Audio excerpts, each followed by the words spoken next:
All right, so you want to make sure that you get it inside the seal. Take your time, get it inside there, and make sure that this is on the outside. You don't want to put it on the inside because it will mess up your window. This is your window track right here. You want to make sure that you keep this, push it out a little, and push it out, and push it out.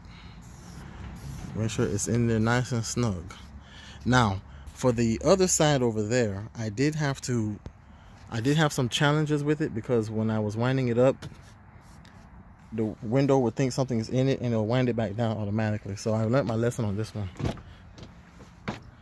So what you want to do, okay, is hold it out like so, okay, and you want to wind it up little by little, right about here, halfway.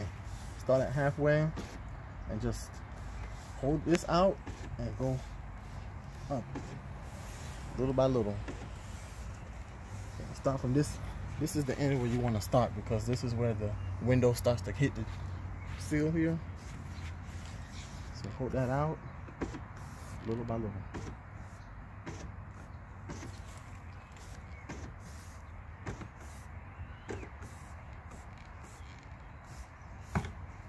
Now this is where I had issues last time, right about right here.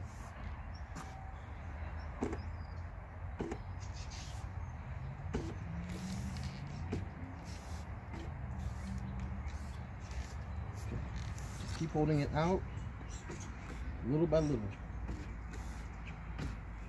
This one, I didn't have no problems. And it's successfully installed. And make sure you keep your window clean. No debris anywhere.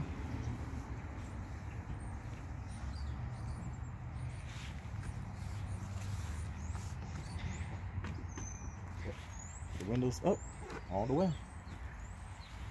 So they say leave it for about 48 hours so that the seal can adjust itself. I did read that they recommend that you roll it up and down 5 times. I don't know if that's before or after the 48 hours, but that is it. So if you have any questions, feel free to comment, ask me the questions, and I'll give you an update on this in a month's time. Thanks for watching.